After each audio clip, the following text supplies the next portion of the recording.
کبھی سوچا ہے کہ اسلامی قوانین یعنی شریعت کیا صرف کچھ رولز اینڈ ریگولیشنز ہیں؟ نہیں، ان کے پیچھے ایک بہت گہری سوچ، ایک حکمت چھپی ہوئی ہے۔ آج ہم اسی حکمت کو، شریعت کی روح کو سمجھنے کی کوشش کریں گے۔ تو پھر اصل سوال کیا ہے؟ کیا شریعت بس یہ کرو اور یہ نہ کرو کی ایک لمبی لسٹ ہے؟ یا ہر حکم کے پیچھے کوئی بہت گہری وجہ، کوئی مقصد بھی ہے؟ چلیں آج مل کر اس بات کی تہہ تک پہنچتے ہیں۔ اور اسی کیوں کا جواب ہمیں ملتا ہے مقاصد الشریعہ کے کانسیپٹ میں۔ یہ ایک ایسا علم ہے جو ہمیں ہر حکم کے پیچھے چھپی وجہ بتاتا ہے۔ یعنی یہ صرف قانون نہیں بلکہ قانون کی روح ہے۔ یہ ہمیں سمجھاتا ہے کہ ہر قانون کا آخری مقصد انسان کی بھلائی ہی ہے۔ اور سب سے دلچسپ بات پتہ ہے کیا ہے؟ یہ مقاصد کوئی نئی چیز نہیں ہے جو کسی نے بعد میں ایجاد کی ہو، نہیں، ان کی بنیاد تو خود قرآن پاک میں موجود ہے، جہاں اللہ تعالیٰ اکثر کسی حکم کے ساتھ اس کی حکمت بھی بیان فرما دیتے ہیں۔ چلیں ایک مثال سے بات کو سمجھتے ہیں۔ سب سے پہلے بات کرتے ہیں روزے کی۔ قرآن نے ہمیں صرف یہ نہیں کہا کہ روزہ رکھو، بلکہ یہ بھی بتایا کہ روزہ کیوں رکھنا ہے۔ یہاں دیکھیں آیت خود کتنی وضاحت سے بتا رہی ہے کہ روزے کا اصل مقصد تقویٰ یعنی گاڈ کانشیسنس، پرہیزگاری حاصل کرنا ہے۔ تو اس کا مطلب کیا ہوا؟ مطلب یہ کہ روزہ صرف بھوکا پیاسا رہنے کا نام نہیں، بلکہ یہ ایک اعلیٰ روحانی مقصد تک پہنچنے کا ایک ذریعہ ہے۔ یہی ہے اس حکم کا مقصد۔ اچھا، اسی طرح ایک اور مثال لیتے ہیں نماز کی۔ ہم سب جانتے ہیں کہ نماز اسلام کا ایک بہت اہم ستون ہے، لیکن اس کا مقصد صرف کچھ جسمانی حرکات کرنا نہیں ہے۔ اس کا مقصد اس سے کہیں زیادہ گہرا ہے۔ یہاں بھی دیکھیں قرآن خود نماز کا مقصد بتا رہا ہے، اور وہ کیا ہے؟ انسان کو بے حیائی اور برے کاموں سے روکنا، ایک بہتر معاشرہ بنانا۔ اس سے یہ بات سمجھ میں آتی ہے کہ اگر کسی کی نماز اسے برائی سے نہیں روک رہی تو شاید اس کی نماز میں وہ روح باقی نہیں رہی جس کی بات کی جا رہی ہے۔ اور یہیں سے ہمیں جسم اور روح کی وہ خوبصورت مثال سمجھ آتی ہے۔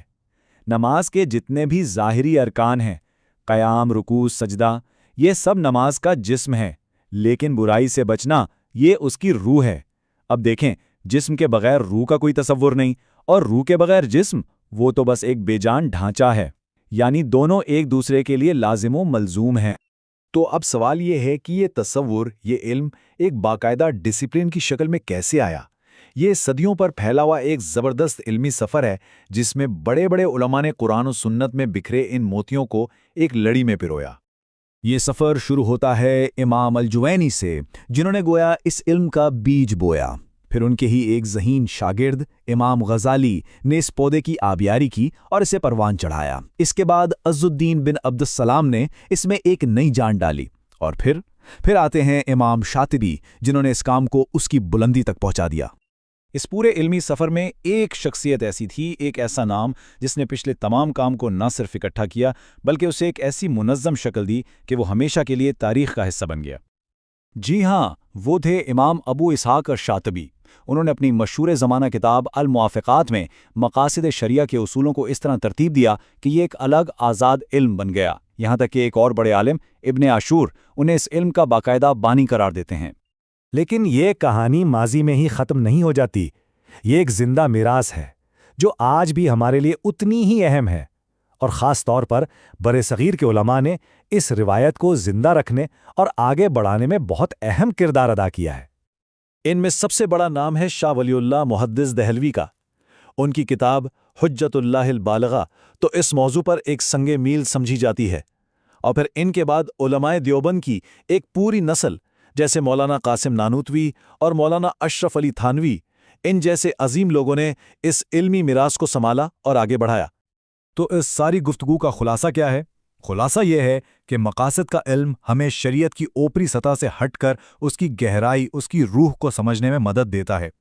یہ ہمیں بتاتا ہے کہ اسلام کا ہر قانون صرف رول نہیں ہے، بلکہ انصاف، رحمت اور حکمت پر مبنی ایک پورا نظام ہے، اور اس نظام کا آخری مقصد کیا ہے؟